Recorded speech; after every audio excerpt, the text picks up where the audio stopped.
Taste the Daily. சுதந்திர போராட்ட வீரர் தீரன் சின்னமலையின் 220வது நினைவு நாளை முன்னிட்டு வரும் 3ஆம் தேதி அதிமுக சார்பில் அவரது திருவுருவ சிலைக்கு மாலை அணிவித்தும் திருவுருவ படத்திற்கு மலர் தூவியும் அஞ்சலி செலுத்தப்படும் என அறிவிக்கப்பட்டுள்ளது.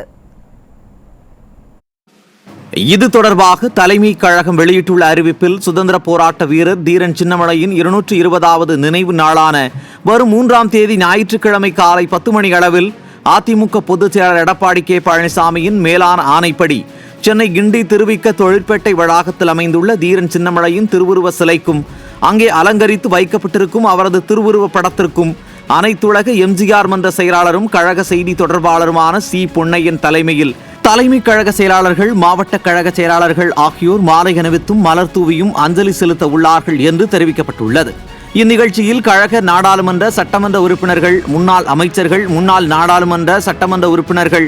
கழக சார்பு அணிகளின் துணை நிர்வாகிகள், மாவட்ட கழக நிர்வாகிகள், புரட்சித் தலைவர் எம்ஜிஆர் மன்றம், புரட்சித் தலைவி பேரவை உட்பட கழகத்தின் பல்வேறு அமைப்புகளைச் சேர்ந்த நிர்வாகிகளும் கழக உடன்பிறப்புகளும் பெருந்திரளாக கலந்து கொள்ளுமாறு கேட்டுக் கொள்ளப்பட்டுள்ளது. ஈரோடு மாவட்டம் அரசலூர் ஓடா நிலையில் அமைந்திருக்கும் தீரன் சின்னமலையின் மணிமண்டபத்தில் உள்ள அவரது திருவுருவ சிலைக்கும் அங்கே அலங்கரித்து வைக்கப்பட்டிருக்கும் அவரது திருவுருவ படத்திற்கும் முன்னாள் அமைச்சர் கே ஏ செங்கோட்டையன், அதிமுக தலைமை நிலைய செயலாளர் SP வேலுமணி, முன்னாள் அமைச்சர்கள் KC கருப்பணன், KV ராமலிங்கம் ஆகியோர் மாலை அணிவித்தும் மலர் தூவியும் அஞ்சலி செலுத்த உள்ளார்கள் என்று தெரிவிக்கப்பட்டுள்ளது. இதேபோல் சேலம் மாவட்டம் சங்ககிரி ஈரோடு பிரிவு சாலையில் அமைந்துள்ள தியாகி தீரன் சின்னமலை நினைவு சின்னத்தில் அலங்கரித்து வைக்கப்பட்டிருக்கும் அவரது திருவுருவ படத்திற்கு முன்னாள் அமைச்சர் P தங்கமணி மலர் தூவி அஞ்சலி செலுத்த உள்ளார். இந்த 2 நிகழ்ச்சிகளிலும் ஈரோடு மாநகர், ஈரோடு புறநகர் கிழக்கு, ஈரோடு புறநகர் மேற்கு மற்றும் சேலம், நாமக்கல் மாவட்டங்களைச் சேர்ந்த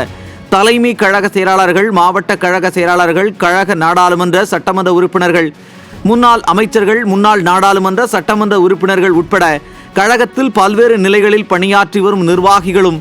கழக உடன்பிறப்புகளும் பெருந்திரளாக கலந்து கொள்ள வேண்டும் என கேட்டுக் கொள்ளப்பட்டுள்ளது.